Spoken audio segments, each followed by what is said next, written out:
తండ్రి సుఖం కోసం రాజ్యాన్నే వదులుకొని బ్రహ్మచర్యాన్ని స్వీకరించి భీష్ముడిగా పేరు పొందిన దేవవ్రతుడి త్యాగం గురించి ఏమని వర్ణించాలి? రాజవంశంలో పుట్టి తల్లి ప్రేమకు దూరమై గంగ ఒడిలో పడి సుతిని చెంతకు చేరి స్నేహానికి విలువిచ్చి అధర్మం వైపు పోరాడిన కర్ణుడి దురదృష్టం గురించి తలుచుకుంటే కనులు చెమ్మగిల్లకుండా ఉండవు మూషిక. రాజ్యం మీద మక్కువతో సోదర సమానులైన పాండవుల్ని లక్కతో చేయించిన ఇంటిలో పెట్టిన దుర్యోధనుడి దుర్బుద్ధి గురించి రాస్తుంటే మనసు చెలించిపోయింది మూషిక.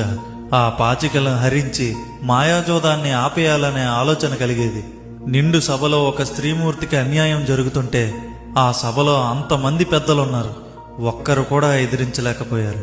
ఆ క్షణం అక్కడ నేనుంటే బావుండేదనిపించేది మూషిక.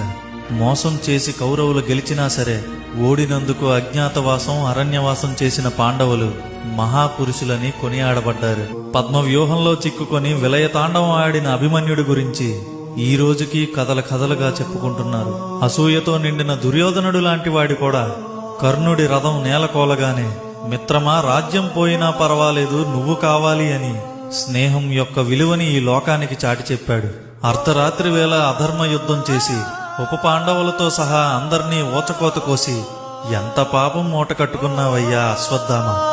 ఇంతటి కథలో పాండవులకు అండగా నిలిచి ద్రౌపది మానాన్ని కాపాడి కౌరవుల అన్యాయాన్ని సహించి భీష్మ పితామహునికి ముక్తిని ప్రసాదించి రథసారథై ఆయుధం చేపట్టకుండా యుద్ధాన్ని ముగించి బంధం అంటుకోకుండా సంసారాన్ని దాటిన ఆ కృష్ణ భగవానుడు ధర్మం కోసమే కదా ఇంత చేసింది. నమో వాసుదేవాయ నమః.